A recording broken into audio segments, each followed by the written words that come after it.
Bismillah, assalamualaikum, selamat datang kembali di Fakta Sejarah. Ada yang masih ingat dengan Mas Rian, penulis kamar kosingan dia? Ayo pada komen ya, suruh nyelesain tuh kisahnya yang sekamar kos dengan dia. Kan di sini masih part berapa? 29 ya. Sambil nunggu beliau menyelesaikan part 30 dan seterusnya. Sebenarnya udah ada sih 30, cuman saya tahan dulu, nunggu banyak. Ayo Mas Rian, semangat. Ya sambil nunggu, ini ada kisah masih dari Mas Rian juga ya. Diikuti 3 arwah wanita setelah ngevlog. Dan sebelum saya mulai membacakannya, saya harus berdoa dulu. A'udzubikalimatillahit tammah. Bismillah. Wa wasamil. Allahumma shalli ala sayyidina Muhammad sallallahu alaihi wasallam. Ini dia selengkapnya. Diikuti 3 arwah wanita setelah ngevlog. Ditulis oleh Afrian 015.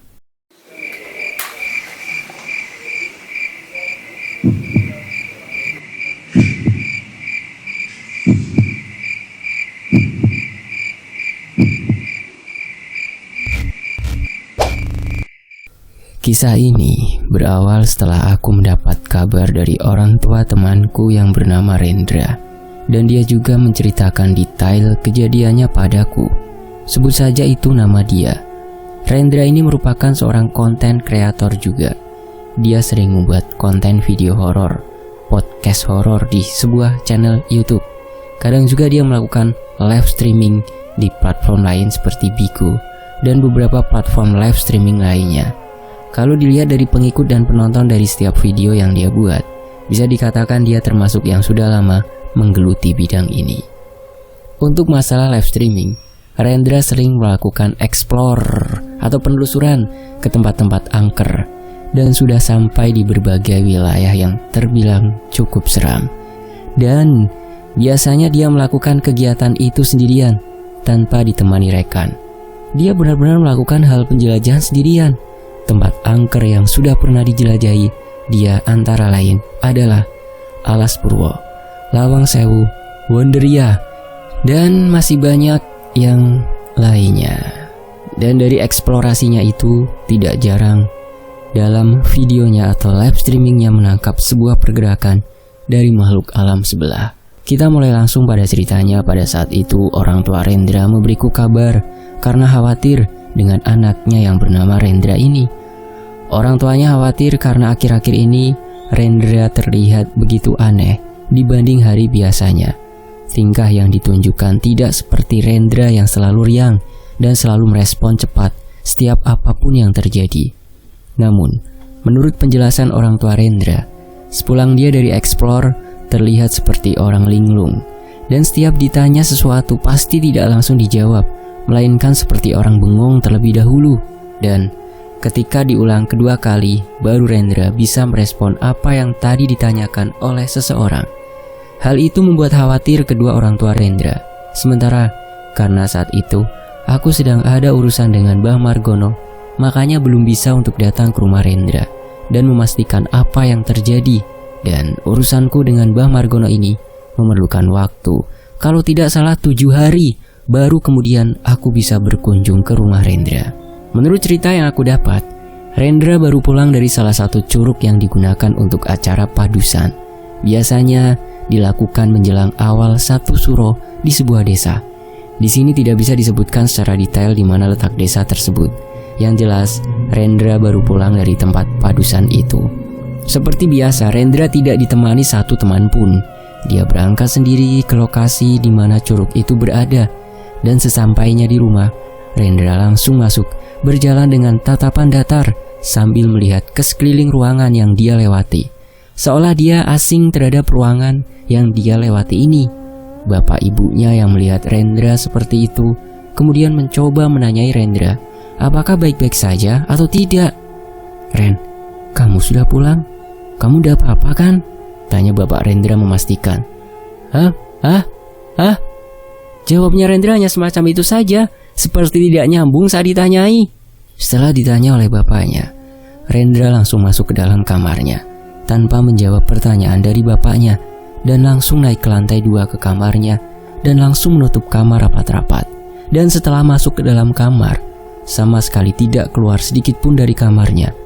Hampir seharian Rendra tidak keluar, yang membuat orang tuanya sangat khawatir. Hingga akhirnya pada malam harinya, di waktu akan makan malam, Ibu Rendra memanggilnya dari lantai bawah.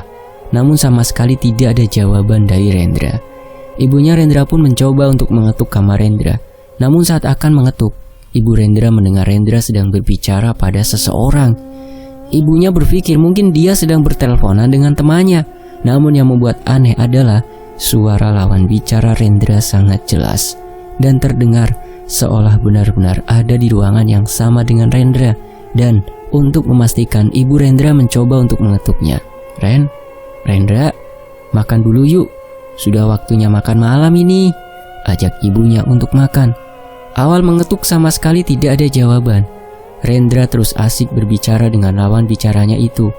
Ibu Rendra masih berpikir positif. Mungkin dia memang sedang fokus berbincang dengan temannya di telepon dan membiarkan Rendra untuk menyelesaikan teleponnya itu bersama temannya. Hingga akhirnya Ibu Rendra pun turun kembali untuk makan bersama Bapak Rendra, sembari menunggu anaknya selesai berbincang dengan temannya di telepon. Menit berganti menit, hingga akhirnya rasa khawatir Ibu Rendra kembali muncul dan berpikir untuk kembali menyuruh Rendra untuk segera turun.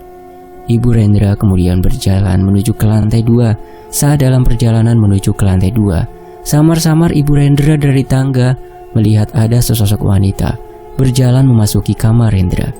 Padahal sejak awal Rendra pulang, dia tidak bersama siapa-siapa. Bahkan setelah beberapa waktu Rendra pulang, juga tidak ada temannya yang main ke rumah. Ibu Rendra paham, karena sejak dari tadi dia berada di depan rumah, menata tanaman dan mengganti tanah di pot-pot tanaman itu. Jadi seharusnya apabila ada teman Rendra yang datang, Ibu Rendra akan mengetahuinya lebih dulu.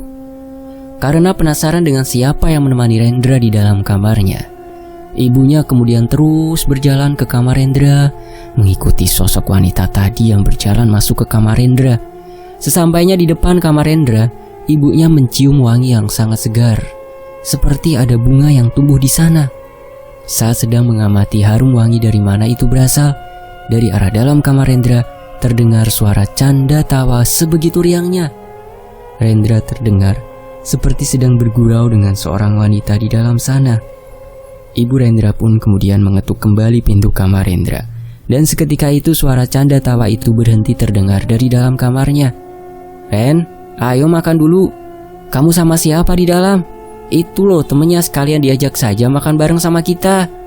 Ibu Rendra kembali mengajak Rendra untuk makan, dan sekalian menyuruh Rendra mengajak temannya itu. Rendra pun kemudian membukakan pintu kamarnya, dan terlihat wajah Rendra seperti tidak sehat. Mata yang kelihatan sayu, di sekitar matanya juga terlihat lingkaran hitam, sedangkan wajahnya terlihat sangat pucat, seperti sangat lelah dan bibirnya pucat. Iya aku turun," dengan nada lesu Rendra menjawab ibunya.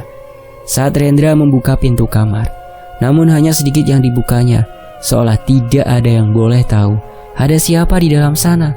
Namun ibunya sempat mengintip dari celah-celah di pintu yang terbuka itu, namun sama sekali tidak mendapati siapapun yang berada di dalam kamar Rendra saat itu. Terasa sangat aneh bagi Ibu Rendra, padahal tadi dia benar-benar melihat wanita masuk ke dalam kamar Rendra, dan itu sangat nyata. "Kamu lagi sama siapa sih, Ren? Ada temanmu kan di dalam?" Sambil melihat dan mengintip ke arah dalam kamar Rendra, ibunya bertanya. "Tidak ada siapa-siapa."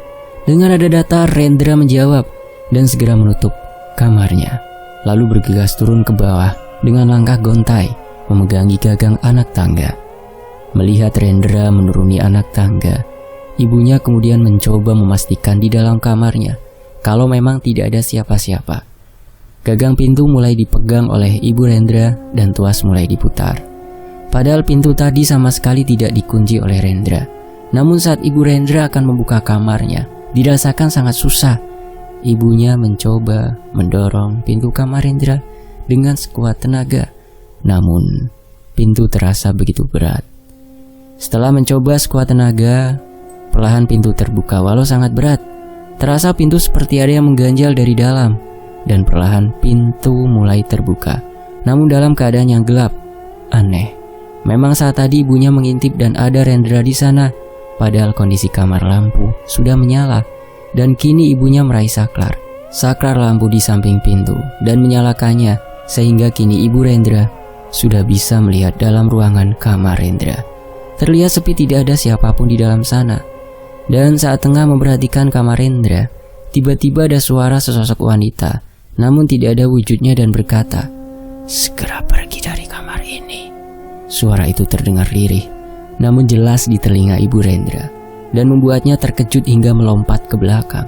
Dan bersamaan dengan itu, lampu kamar kembali mati dengan sendirinya, dan pintu tertutup dengan cukup keras, seolah dibanting dari dalam kamar, yang membuat hampir saja mengenai kepala Ibu Rendra yang masih berada di depan pintu.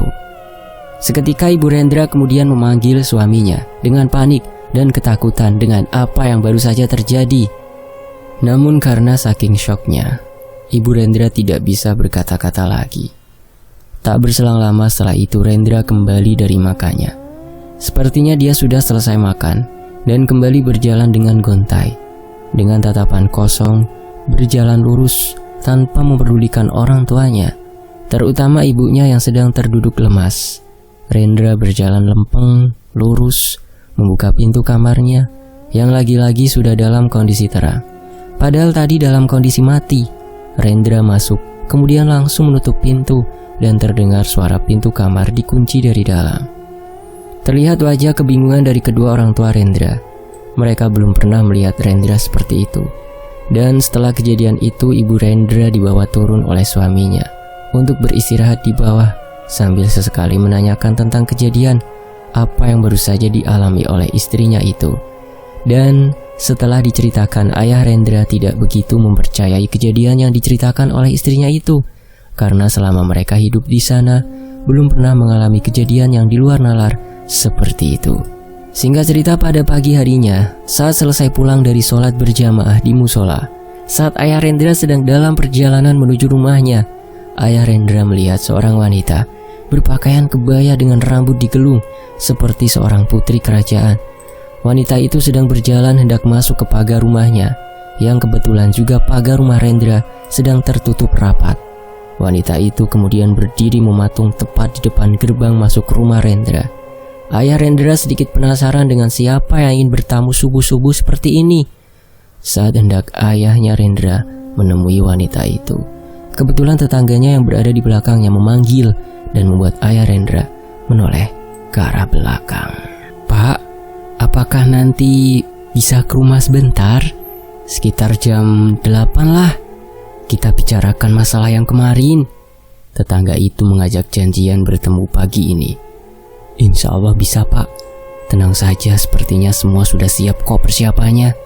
Ayah Rendra mengiyakan ajakan tetangganya itu. "Baiklah, kalau gitu sih, saya permisi dulu, Pak. Assalamualaikum." Tetangga itu lalu berpamitan meninggalkan ayah Rendra. "Iya, Pak. Waalaikumsalam." Setelah itu ayah Rendra kembali melihat ke arah rumahnya lagi. Namun sosok wanita berbaju kebaya itu sudah tidak terlihat lagi berdiri di depan pagar rumahnya. Ayah Rendra jadi semakin penasaran, siapa sebenarnya wanita tadi yang berada di depan rumahnya memakai kebaya. Kejadian itu terus berlanjut.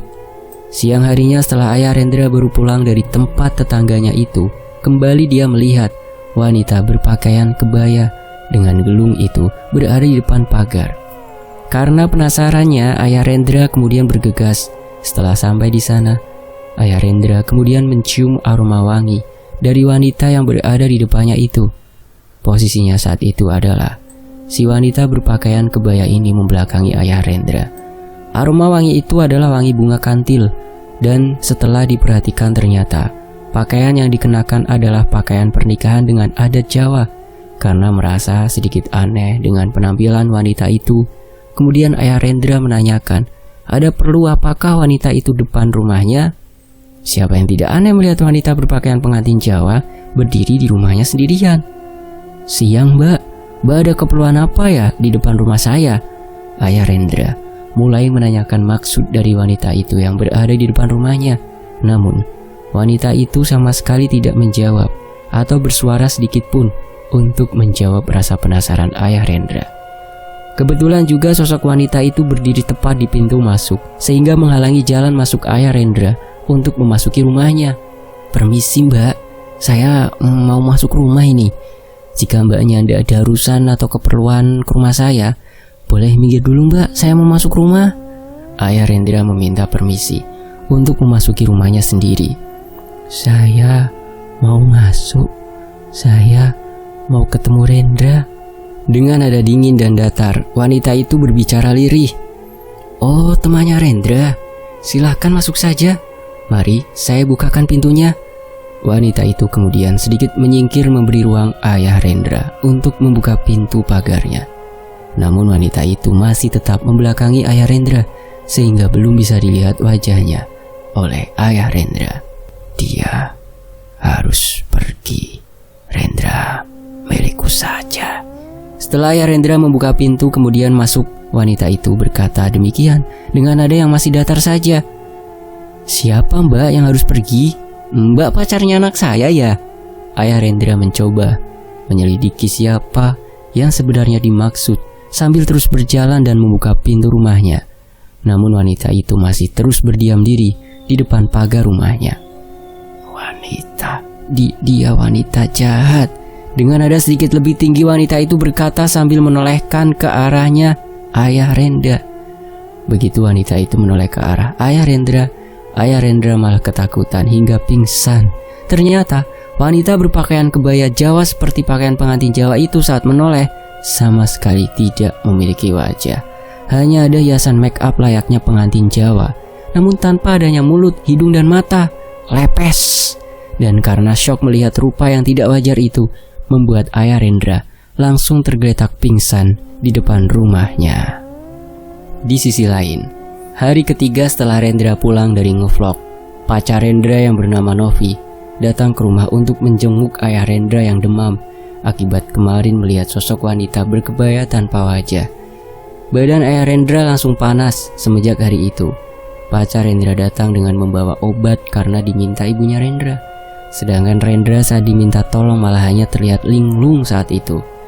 Ibu Rendra juga meminta tolong pada Novi untuk coba melihat Rendra dan membawakan Rendra makanan, karena sejak pagi dia belum terisi apapun di dalam perutnya.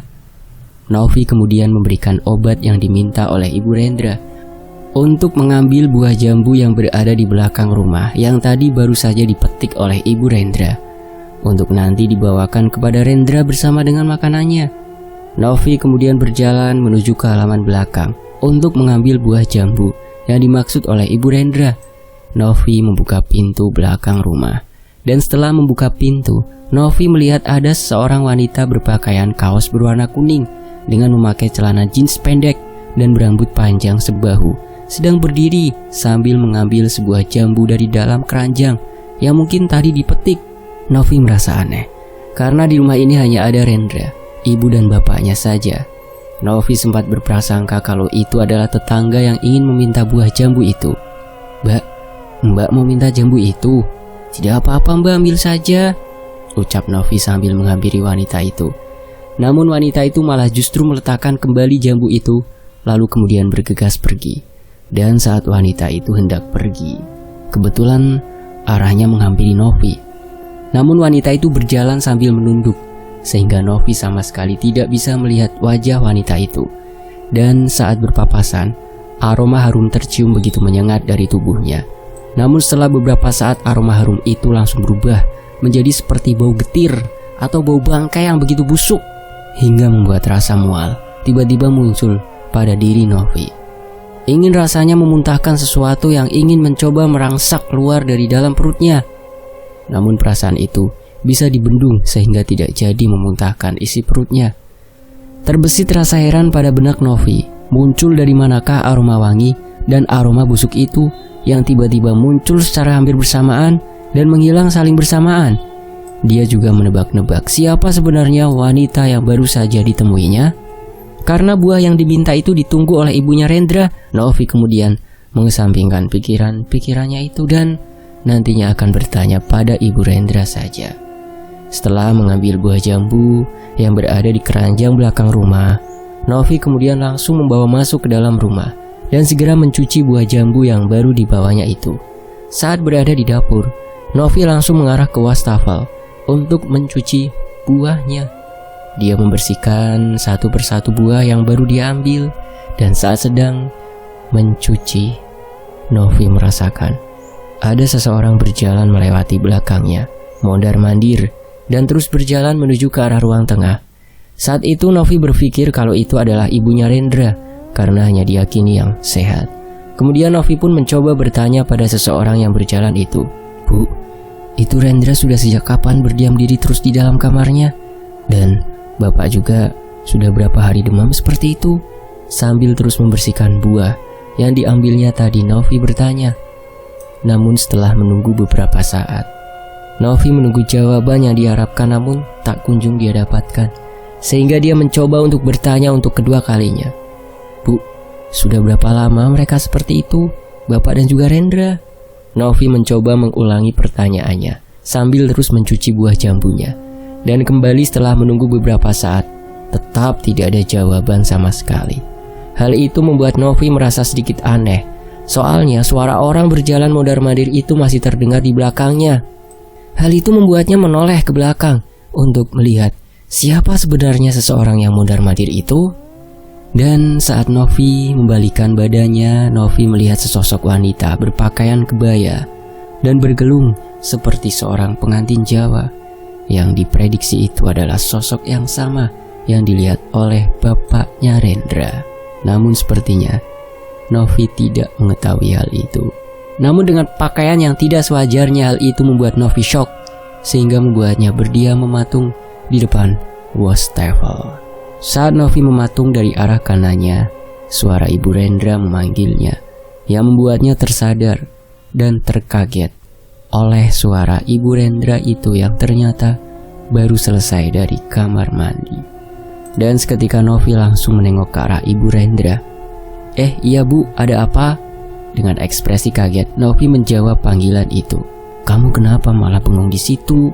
Sudah sini Bu, bantuin ngupasnya." Ibu Rendra berjalan menghampiri Novi. Iya maaf Bu, itu siapa ya Bu? Kok dari tadi mondar-mandir di belakang Novi?" Novi menunjuk ke arah ruang tengah. Namun saat dia mencoba menunjukkan, sosok wanita itu sudah tidak berada di sana. "Siapa sih? Gak ada siapa-siapa kok. Kamu sih ngelamun aja," jawab Ibu Rendra sepele. "Ya mungkin aku hanya halus saja." Mungkin itu yang ada dalam benak Novi saat itu. Lagian mana mungkin ada seorang wanita memakai bayak di rumah ini dan tidak ada yang mau nikahan. Setelah selesai mencuci buah yang tadi diambil kemudian dipotong-potong, Novi kemudian beranjak ke arah kamar Rendra, sekalian membawa buah jambu dan juga makan siangnya untuk segera dimakan oleh Rendra. Sedangkan Ibu Rendra beranjak ke kamarnya untuk kembali merawat suaminya yang sedang sakit demam. Novi pun kemudian beranjak menuju ke arah kamar Rendra yang berada di lantai 2. Saat mulai menaiki anak tangga, Novi mendengar suara Rendra sedang mengobrol asyik di dalam kamarnya. Entah dengan siapa. Ada sedikit rasa heran pada benak Novi. Karena menurut keterangan ibunya, Rendra masih di kamar dalam kondisi lemas dan linglung. Tapi kenapa ini terdengar dari arah luar? Rendra terdengar sedang asyik ngobrol dengan seseorang di dalam sana. Sesampainya di depan kamar Rendra, semakin terdengar asyik dia mengobrol di dalam sana.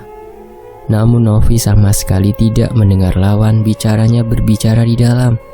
Namun saat dia hendak mengetuk pintu kamar Rendra, tiba-tiba Rendra menghentikan suara obrolan itu dan kamarnya terdengar menjadi sunyi seketika. Tidak ada suara orang mengobrol sama sekali. Novi kemudian membuka pintu kamar Rendra dan segera masuk ke dalam sana. Terlihat suasana kamar Rendra begitu pengap karena gorden kamar sama sekali tidak dibuka dan kipas angin juga tidak dihidupkan. Entah kenapa padahal di daerah ini terkenal dingin, namun di kamar Rendra saat itu terasa begitu panas dan engap. Sedangkan Rendra terlihat sedang tidur dengan kondisi tertutup rapat dengan selimut seluruh badannya. Buah dan makanan kemudian Novi letakkan di atas meja yang berada di sebelah tempat tidur Rendra. Kemudian setelah itu dia beranjak ke arah jendela untuk membuka gorden dan jendela sambil membangunkan Rendra. "Ren, bangun. Ini sudah siang, ayo makan dulu. Biar kamu cepat baikan, ayo bangun." Sambil membuka jendela Novi membangunkan Rendra. Namun Rendra sama sekali tidak menanggapi ucapan dari Novi.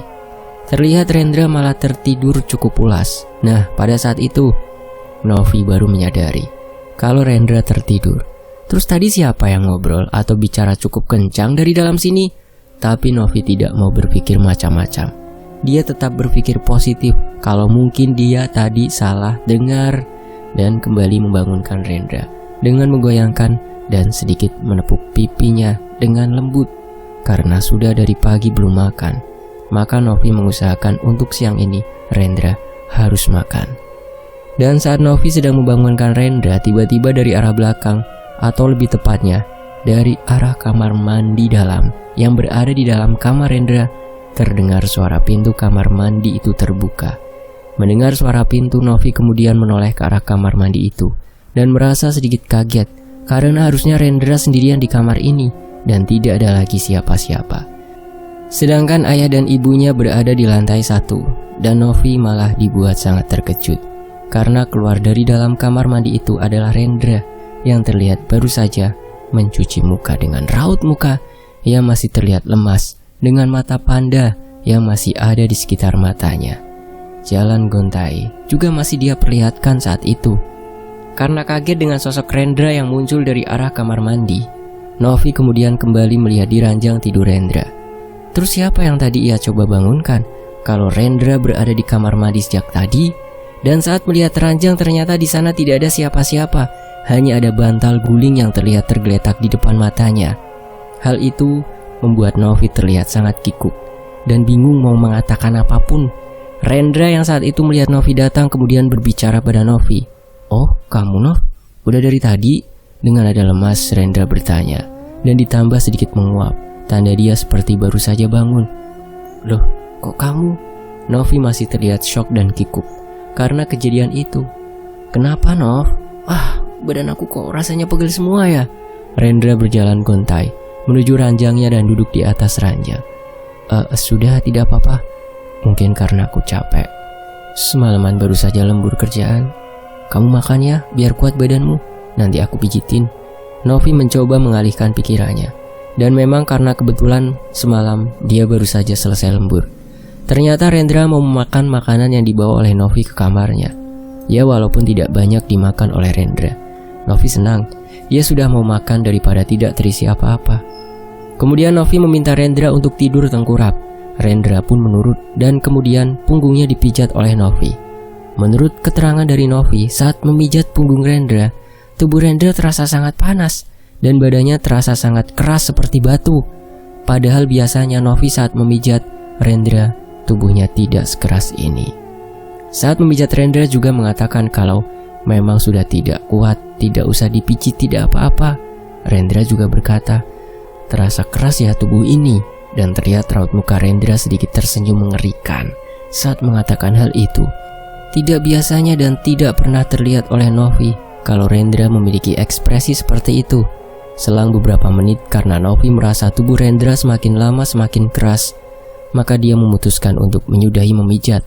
Dan karena makanan sudah selesai dimakan, walau tidak dimakan habis, maka Novi segera membawa turun piring bekas makan Rendra itu. Novi merapikan meja di mana tadi dia meletakkan makanan di atasnya. Piring dan gelas kemudian dimasukkan kembali ke dalam baki untuk dibawa turun. Rendra juga sudah disiapkan untuk tiduran dan diselimuti oleh Novi supaya badannya hangat dan mengeluarkan keringat. Saat berjalan keluar kamar Rendra, tepat setelah melewati pintu kamar Rendra dan menutupnya, Novi mendengar samar-samar suara seperti memperingati dia.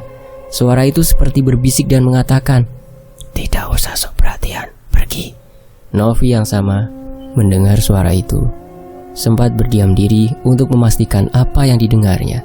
Namun setelah itu dia sama sekali tidak mendengar apapun lagi dan menganggapnya dia memang kelelahan karena lemburan semalam.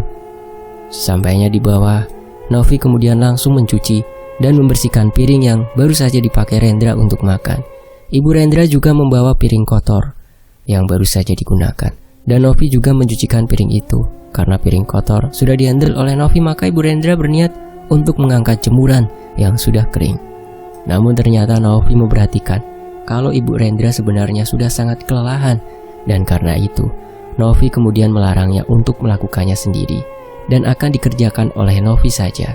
dan menyuruh ibunya Rendra untuk duduk dan istirahat saja. "Bu, ibu kelihatannya sudah sangat lelah ya, karena mengurusi bapak dan Rendra sendirian.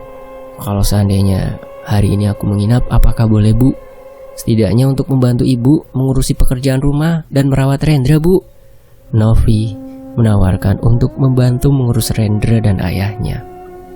"Sebenarnya ibu memang kelelahan, tapi mau bagaimana lagi? Dan kalau kamu mau menginap dan membantu ibu, dengan senang hati ibu mempersilahkan." Dengan senyum ibu Rendra menjawab.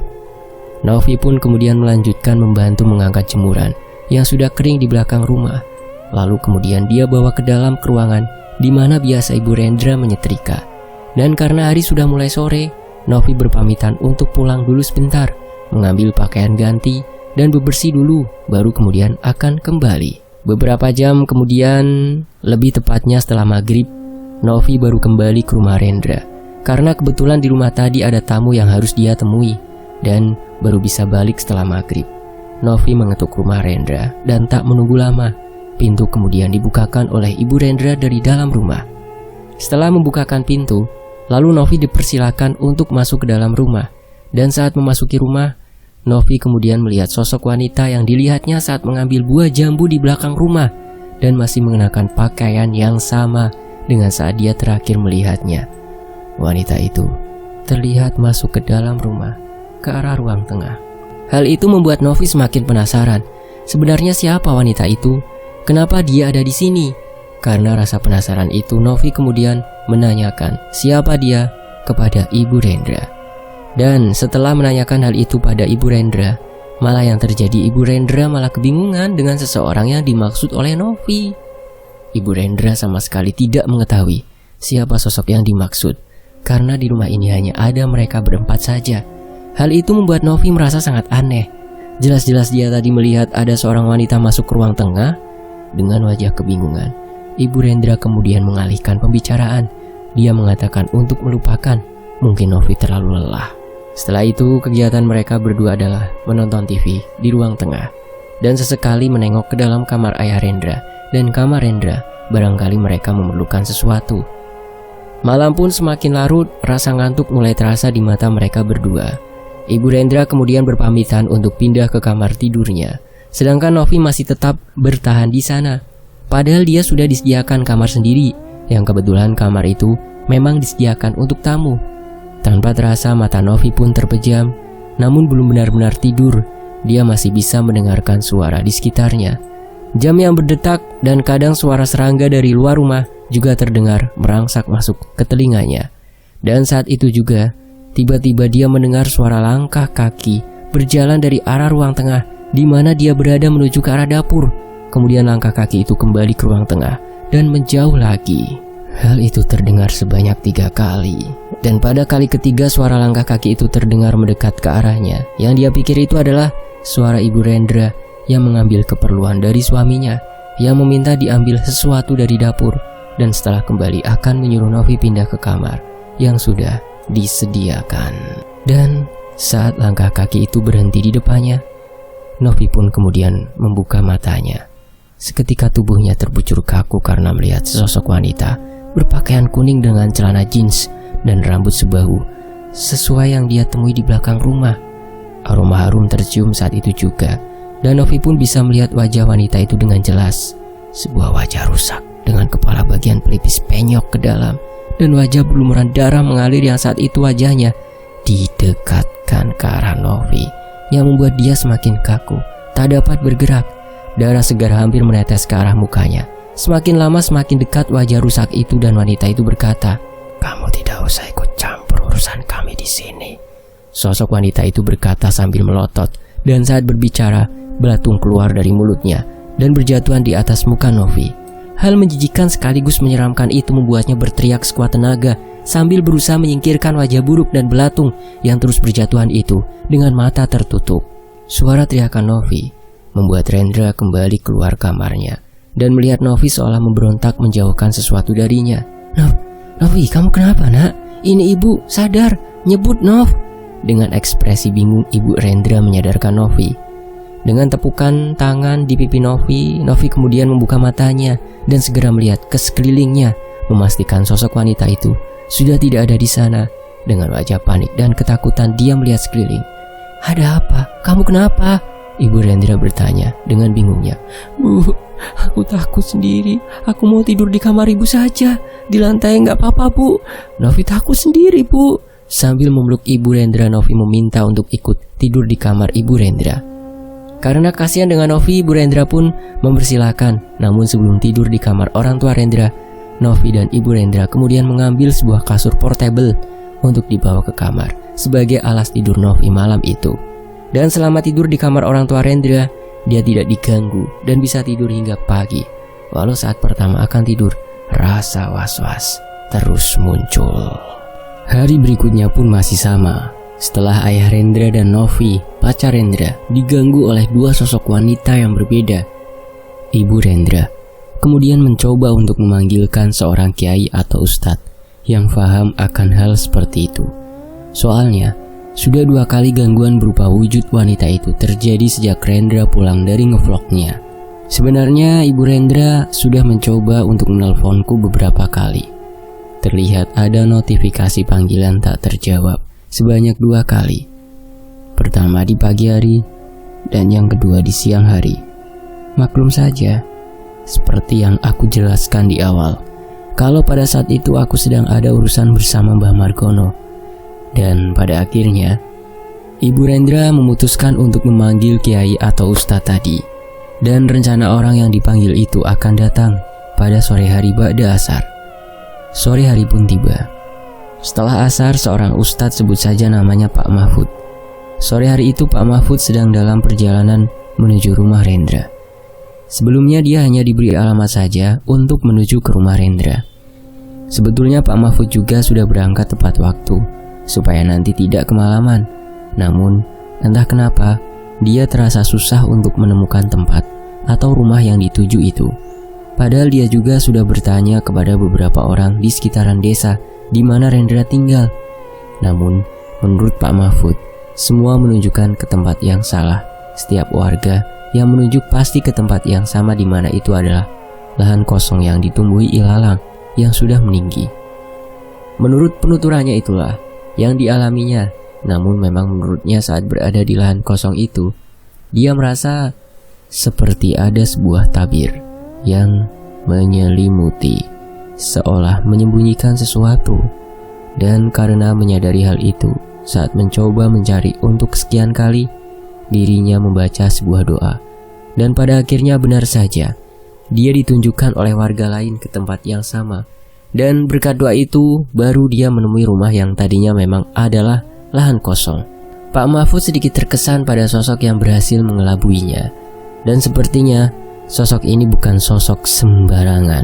Tapi yang jelas, sosok ini bukanlah jin tingkat tinggi menurutnya. Setelah selesai terkesan dengan keusilan jin itu, dirinya kemudian mencoba mengamati rumah Rendra ini. Menurut penglihatan, rumah Rendra ini sudah diselimuti aura yang kelam, aura sedih, benci. Dan rumah Rendra terlihat begitu gelap dari luar, dan sudah dipastikan dalamnya pasti akan lebih buruk. "Assalamualaikum." Pak Mahfud mengetuk pintu sambil mengucap salam. "Waalaikumsalam." Terdengar suara tergesa-gesa menjawab salam Pak Mahfud dan segera membukakan pintu. Dan ternyata yang membuka adalah Novi, pacar Rendra. Dia ternyata masih berada di sana dan tidak kapok walau sudah pernah diganggu oleh makhluk itu. Novi kemudian segera mempersilahkan Pak Mahfud untuk segera masuk.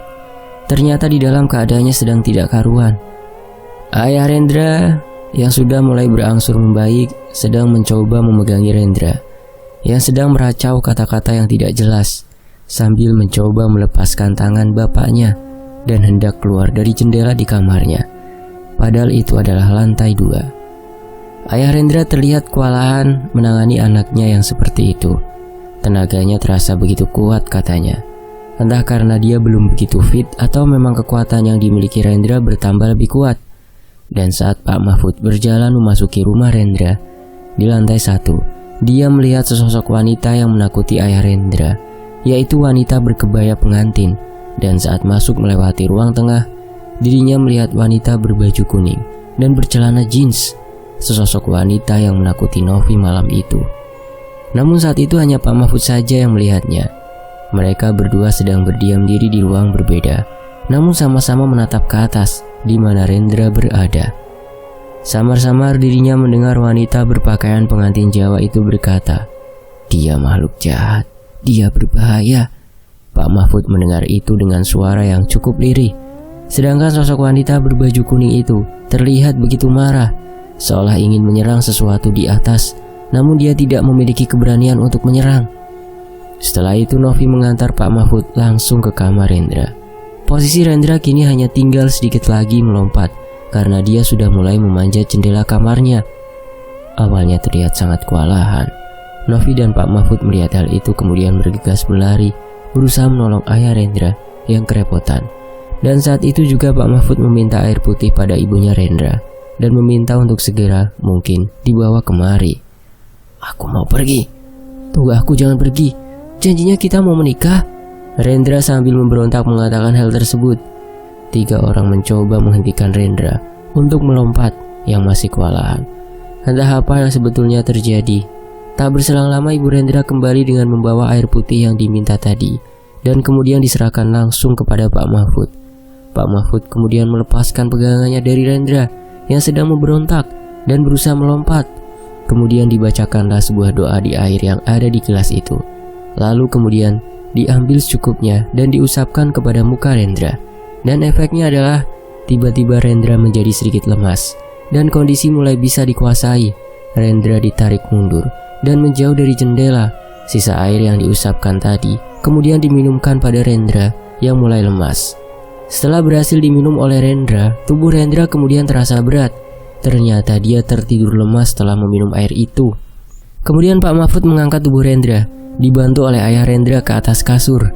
Dan setelah dipindahkan ke atas kasur, Pak Mahfud kemudian meminta diambilkan lagi air putih. Lalu ia duduk bersila di sebelah kasur Rendra dan merapalkan doa-doa dengan mata terpejam. Sedangkan Novi dan kedua orang tua Rendra diharuskan menunggu di luar, walau pintu kamar tetap terbuka. Ibu Rendra kemudian masuk sambil membawa air yang diminta Pak Mahfud tadi. Pak Mahfud hanya memberi kode pada ibu Rendra untuk menaruh air itu di sebelahnya dan kemudian kembali merapalkan doa-doa lagi. Setelah beberapa menit Pak Mahfud merapalkan doa, tiba-tiba Rendra memberi respon. Tiba-tiba matanya terbelalak, melotot. Pak Mahfud masih terus membacakan doa-doa. Mata melotot Rendra kemudian melihat ke sekelilingnya. Wajahnya begitu terlihat menakutkan. Novi yang sedari tadi melihat dari luar pintu kamar Rendra sangat terkejut dengan ekspresi muka Rendra yang sangat menakutkan dengan mata yang melotot itu. Novi kemudian memberitahu orang tua Rendra dengan gerak-gerik yang begitu menakutkan. Ibu Rendra begitu kaget melihat ekspresi Rendra dan tidak tega anaknya jadi seperti itu setelah pulang kemarin. Sedangkan ayah Rendra segera memberitahu Pak Mahfud kalau matanya Rendra melotot seperti itu. Belum sampai Pak Mahfud memberi respon, tiba-tiba Rendra bangkit dari tidurnya dengan cara yang kurang tidak wajar untuk sebagian orang. Rendra bangkit dari tidurnya dengan cara seperti orang kayang, lalu baru berdiri. Setelah itu matanya yang melotot melihat ke sekitar sambil memperhatikan orang di sana satu persatu. Hingga akhirnya dilihatnyalah Pak Mahfud dengan mata yang melotot yang sudah menakutkan. Ditambah dia sudah melihat Pak Mahfud, ekspresinya bertambah menyeramkan karena ada raut muka kebencian saat melihat Pak Mahfud. Tangan Rendra kemudian diarahkan ke tangan Pak Mahfud dan berencana mencekiknya. Namun saat tangan Rendra mengenai kulit leher Pak Mahfud, Rendra malah justru terpental hingga jatuh ke lantai. Suara erangan seorang wanita terdengar dari mulut Rendra. Semua orang di sana kaget mendengar suara yang keluar dari mulut Rendra. Bagaimana tidak? Suara wanita sangat jelas terdengar. Setelah terlempar ke lantai, kemudian Rendra kembali bangkit dengan cara sama seperti tadi. Saat dia bangkit dari kasurnya, mata melotot dan wajah geram terlihat jelas dari ekspresi Rendra. Tangannya kemudian diangkat hingga setinggi pundak dan seperti memperagakan sebuah tarian Jawa. Gerakannya sangat lembut dan lemas, seperti seorang penari. Rendra bergerak maju mundur sambil terus menari. Gerakan tangannya semakin cepat. Pak Mahfud kemudian membuka matanya dan mengambil air yang tadi sudah disiapkan. Kemudian Meniupnya beberapa kali dan mengambil sedikit air itu, kemudian dia cipratkan ke arah Rendra. Saat terkena air itu, Rendra tampak berjalan mundur sambil menari dan tangannya semakin cepat melakukan gerakan tari itu. Melihat Rendra bergerak mundur, Pak Mahfud kemudian bangkit dari posisi duduknya dan kemudian terus mencipratkan air itu ke arah Rendra.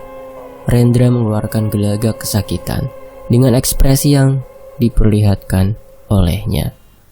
Kepalanya bergerak ke kanan ke kiri dengan kaku, dan tanpa aba-aba, Rendra malah melompat ke arah Pak Mahfud dan tentu membuat Pak Mahfud kaget hingga menumpahkan air yang tadi sudah dibacakan doa itu. Rendra kemudian meraih tangan Pak Mahfud, lalu kemudian menabrakkan tubuh Pak Mahfud ke arah tembok hingga Pak Mahfud membentur tembok. Setelah menarik tangan Pak Mahfud, terlihat Rendra merasa kesakitan. Pak Mahfud pun segera bangkit dan langsung memegangi Rendra dan hendak mengeluarkan sosok yang berada di tubuh Rendra. Yang jelas sosok ini bukanlah sosok yang ditemui Pak Mahfud di lantai bawah. "Pak, tolong bantu saya. Tolong pegangi Rendra, Pak. Saya akan mencoba mengeluarkan makhluk dari dalam tubuh Rendra," ucap Pak Mahfud sambil terus memegangi tubuh Rendra yang terus bergerak mencoba melepaskan diri. "Iya, Pak. Ini sebenarnya anak saya kenapa, Pak?" tanya Bapak Rendra dengan panik. "Ini anak Bapak sepertinya ketempelan atau diikuti makhluk alam sebelah waktu dia pergi. Soalnya sepertinya dia bukan berasal dari sini." Pak Mahfud perlahan melepas genggamannya dari tubuh Rendra sambil menjelaskan yang sedang terjadi. "Ya sudah, Pak. Bagaimana baiknya dan mengobati anak saya ini saya serahkan sama Bapak saja," ucap ayah Rendra penuh harapan. Pak Mahfud kemudian memegangi kepala Rendra sambil terus membacakan sebuah doa-doa. Tubuh Rendra semakin kelonjatan tidak karuan. Ayah Rendra pun terlihat begitu kewalahan karena kekuatan yang dikeluarkan Rendra begitu kuat. Ayah Rendra kemudian meminta Novi yang sedang kebingungan harus melakukan apa. Ayah Rendra meminta Novi untuk memanggil siapapun tetangga yang berada di sekitaran rumah untuk membantu memegangi Rendra. Novi langsung merespon perintah dari ayah Rendra tersebut. Dia langsung berlari turun dan keluar rumah mencari pertolongan pada siapapun yang ada di sekitar sana. Pak Mahfud meminta ibunya Rendra untuk mengambilkan botol yang masih ada tutupnya. Untuk nantinya makhluk tersebut dipindahkan ke dalam botol lalu dibuang. Dan ibunya Rendra pun segera merespon dan berlari ke dapur untuk mencari botol yang dimaksud. Dan saat Novi dan ibunya Rendra sedang mencari ikan yang dibutuhkan saat itu, Pak Mahfud dan ayahnya Rendra begitu kewalahan. Kepala Rendra terus dipegangi oleh Pak Mahfud. Semakin lama semakin keloncatan tidak karuan.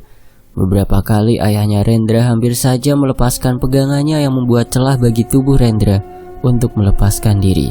Dan pegangan Pak Mahfud pun sesekali terlepas dari kepala Rendra. "Panas, dasar goblok!" Suara wanita keluar dari mulut Rendra sambil memaki. "Kalau tidak mau kepanasan, keluarlah, tinggalkan anak ini sendiri," ucap Pak Mahfud memaksa makhluk di tubuh Rendra keluar. "Gak mau, saya suka sama anak ini." Panas dasar goblok," ucap makhluk itu terus memaki. "Aku gak akan berhenti sebelum kamu keluar dan meninggalkan dia. Kalian itu beda alam," bujuk Pak Mahfud terus. "Karena beda alam itu, aku akan membawanya ke alamku. Cepat lepaskan, panas!" Dengan mata melotot dan memberontak semakin kuat, makhluk itu melawan. "Aku tak akan membiarkan kamu membawanya. Bahkan kalau perlu kamu saya binasakan." Tak lama ibu Rendra kembali sambil membawa botol aqua 2 literan dan segera memberikannya pada Pak Mahfud. Dan Pak Mahfud memberi instruksi pada ibu Rendra untuk meletakkan botol itu di lantai. Dan segera membantu ayahnya Rendra untuk terus memegangi Rendra yang memberontak semakin keras. Pak Mahfud kemudian mencoba menarik sosok yang berada di dalam tubuh Rendra. Dia memperagakan beberapa gerakan seperti gerakan silat. Dia seolah mencoba menarik sesuatu dari kepala Rendra. Saat itu Rendra terus memberontak tanpa henti dan cenderung semakin kuat.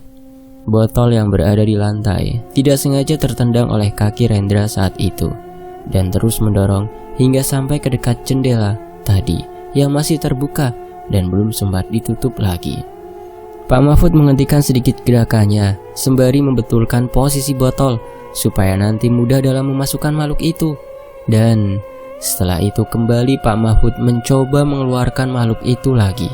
Tak disangka perlawanan dari makhluk itu semakin kuat. Beberapa pukulan dilayangkan untuk menyerang Pak Mahfud, dan kebetulan tenaga orang tua Rendra melemah. Ayah Rendra yang memang belum terlalu fit dan ibu Rendra yang sudah kelelahan mengurus rumah sedari pagi. Novi yang diminta mencari bantuan belum juga kembali, hingga akhirnya pegangan orang tua Rendra pun terlepas. Dan Rendra bisa dengan leluasa menyerang siapapun yang berada di depannya. Dengan kekuatan yang cukup besar, Rendra memukul wajah Pak Mahfud sehingga dia terdorong ke jendela yang masih terbuka itu. Karena saking kuatnya, tubuh Pak Mahfud hampir saja sampai jatuh keluar. Untung masih bisa berpegangan pada jendela itu. Namun naas, pukulan Rendra yang kedua berhasil menghajar telak kepala Pak Mahfud, hingga akhirnya dia terlempar keluar dari lantai 2 hingga turun ke bawah. Dan pada saat itu, kebetulan juga warga yang dimintai tolong mulai berdatangan. Beberapa orang sudah berada di kamar Rendra, dan yang baru datang segera menolong Pak Mahfud yang terjatuh dari lantai 2, di mana saat itu Pak Mahfud masih selamat dan mengalami patah tulang di bagian bahu dan terpaksa tidak bisa melanjutkan proses penarikan makhluk tersebut dan harus dilarikan ke rumah sakit. Warga yang berada di kamar Rendra kemudian langsung memegangi Rendra yang saat itu mulai menyerang warga yang sudah berdatangan. Kebetulan warga yang datang juga cukup banyak. Berontakan dari Rendra bisa ditahan, dan sekarang mereka tinggal bingung harus bagaimana cara menenangkan Rendra. Salah seorang warga yang berprofesi sebagai dokter memberi saran untuk mencoba membius tubuh Rendra, dan itu disetujui oleh orang tua Rendra dan juga para warga. Warga yang berprofesi sebagai dokter itu pun kemudian pulang ke rumahnya untuk mengambil obat bius di dalam rumahnya, lalu kemudian kembali. Sekembalinya dokter itu, lalu dengan hati-hati mereka menyuntikkan obat bius ke dalam tubuh Rendra, dan ternyata berhasil membuat Rendra perlahan melemah dan akhirnya tidak sadarkan diri. Dan setelah itu Rendra dipindahkan ke kasurnya lagi, dan dengan terpaksa tangan dan kakinya diikat ke sudut-sudut ranjang supaya saat dia sadar dia tidak mengamuk lagi. Dan sejak saat itu setiap Rendra mengamuk, orang tua Rendra selalu memberikan obat bius supaya dia tidak melukai siapapun. Selama Rendra dibius saat kembali kerasukan, hal itu sama sekali tidak menghentikan aktivitas mengerikan yang terjadi di rumah Rendra. Malah justru pergerakan atau aktivitas astral semakin intens terjadi. Suasana rumah yang dihuni hanya bertiga atau berempat saat Novi terkadang masih menyempatkan menginap di sana untuk sekedar membantu merawat Rendra yang masih belum sadar atau sembuh seperti awal. Novi dan orang tua Rendra merasa rumah yang ditinggali itu malah terasa semakin ramai. Yang jelas, menurut kesaksian mereka, berarti ada setidaknya 3 makhluk astral yang berada di rumah Rendra sepulangnya dia dari membuat konten. Yang pertama wanita berpakaian pengantin ada Jawa tanpa muka yang berada di ruang tamu. Kemudian yang kedua adalah wanita berbaju kuning dengan celana jeans dengan tampang rusak.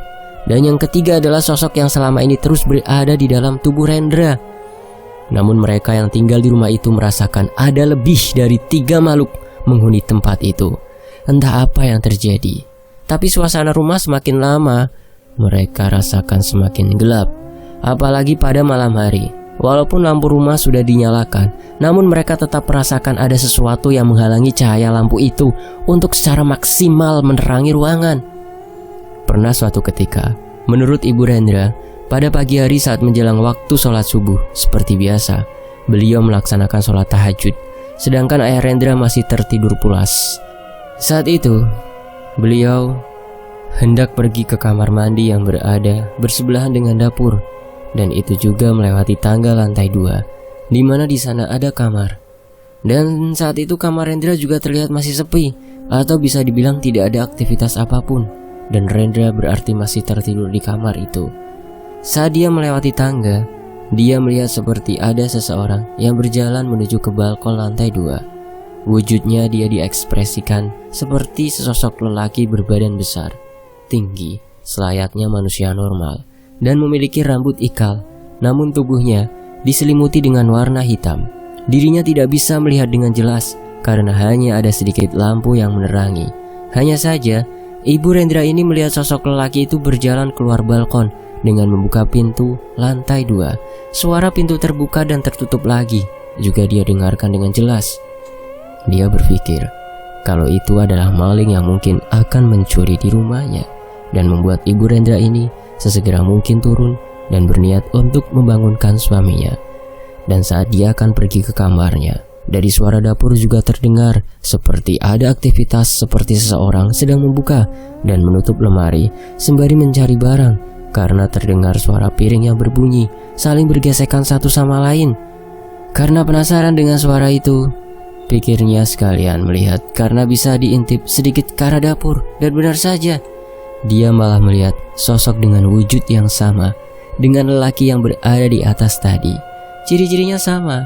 Hal itu membuatnya bingung, bagaimana bisa yang tadinya dia berada di lantai 2 kini malah berada di lantai 1 dan berada di dapur? Ataukah mereka ada 2 orang? Saat hendak berbalik arah dan pergi ke kamar untuk membangunkan suaminya, sosok lelaki itu kemudian pergi ke arah pintu belakang yang berada di dapur untuk keluar. Dan lagi-lagi dirinya mendengar suara sosok itu membuka dan menutup pintu itu. Setelah itu Ibu Rendra langsung berlari ke kamarnya dan membangunkan suaminya dan berkata kalau dia melihat maling di lantai 2 dan di dapur. Setelah dibangunkan, suaminya atau ayah Rendra ini kemudian bergegas berlari ke arah lantai 2. Namun yang didapatkan adalah bahwa pintu lantai 2 semuanya tertutup dan terkunci, dan di balkon pun tidak ada siapa-siapa. Setelah memastikan keadaan lantai 2 aman, kemudian dia turun ke bawah, memastikan ke lantai 1 pada dapur di mana tadi ibunya Rendra melihat sosok lelaki. Dan kembali sama, tidak ada siapapun. Dan kondisi pintu belakang pun dalam keadaan terkunci rapat, bahkan double kunci pintu dan kunci grendel gembok. Ibu Rendra terlihat sangat bingung. Jelas-jelas tadi dirinya melihat dan mendengar dengan jelas suara pintu terbuka. Dan kalau dipikir-pikir lagi, tidak mungkin si maling itu mengunci pintu dari luar, sedangkan kuncinya berada di dalam rumah. Dan kalau di lantai 2, bagaimana maling itu akan turun? Dan pasti memerlukan waktu. Jika menggunakan tali untuk turun atau tangga di luar rumah, pasti akan ada bekasnya. Tapi ini sama sekali tidak meninggalkan bekas sama sekali. Dengan rasa kebingungan, kemudian Ibu Rendra melanjutkan pergi ke kamar mandi untuk mengambil air wudhu. Dia berjalan sambil memikirkan hal-hal tadi yang dia alami. Dia masih berbicara dalam hati, apa yang dilihatnya itu real atau nyata. Dia tidak sedang ngelantur, karena suara dari pintu itu sangat jelas, dan suara piring di dapur itu juga nyata. Dan kembali saat dia sedang berwudu di kamar mandi, dari arah dapur dia mendengar seorang wanita bersenandung sambil memotong sesuatu di talenan yang berada di dapur. Padahal di rumah itu tidak ada pembantu. Novi juga sedang tidak menginap di rumah itu. Ibu Rendra kemudian selesai berwudu, tidak langsung keluar dari kamar mandi. Dirinya memastikan dan mengamati benar-benar suara itu. Dan suara senandung itu benar-benar terdengar jelas, seperti seorang yang sedang sedih, karena suara senandungnya terdengar seperti sedang menahan isak tangis. Karena suara itu benar-benar dia dengarkan dengan jelas, dia kemudian membuka secara perlahan pintu kamar mandi yang langsung bisa melihat ke arah dapur secara keseluruhan. Dan saat pintu kamar mandi sedikit terbuka dan dirinya mengintip ke arah dapur, suara itu masih terdengar dan malah semakin jelas. Dia melihat ke seluruh penjuru dapur, tapi sama sekali tidak menemukan siapapun di sana. Hanya saja saat pintu dibuka lebih lebar, dirinya melihat sebuah pisau sedang memotong-motong wortel di atas talenan yang berada di meja racik secara otomatis. Gagang pisau itu melayang di udara dan memotong-motong wortel dengan sendirinya. Tidak ada siapapun di sana. Hal itu membuat dirinya terpaku karena saking ketakutannya. Dalam waktu beberapa menit atau jam, dia diganggu dengan 2 penampakan. Dan kali ini, dirinya sama sekali tidak dapat menggerakkan badannya, dan untuk berteriak pun tidak bisa.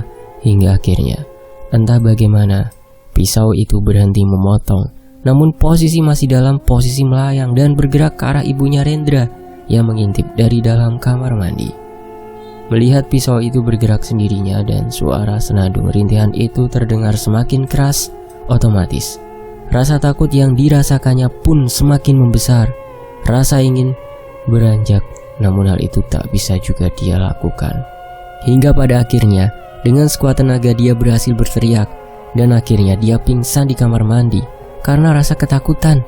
Ibu Rendra baru ditemukan suaminya saat suaminya akan pergi mengambil wudhu untuk sholat subuh, dan ternyata jam sudah menunjukkan pukul 5:04.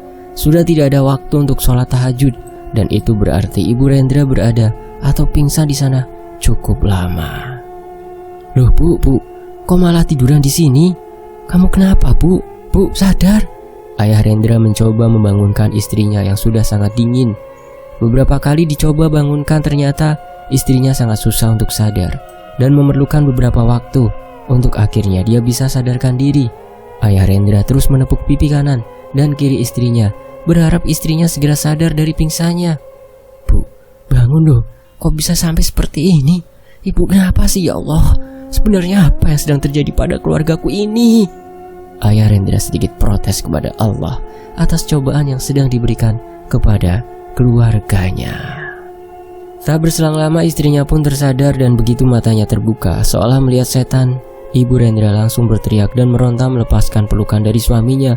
Wah, setan, pisau terbang, pergi, jangan mendekat.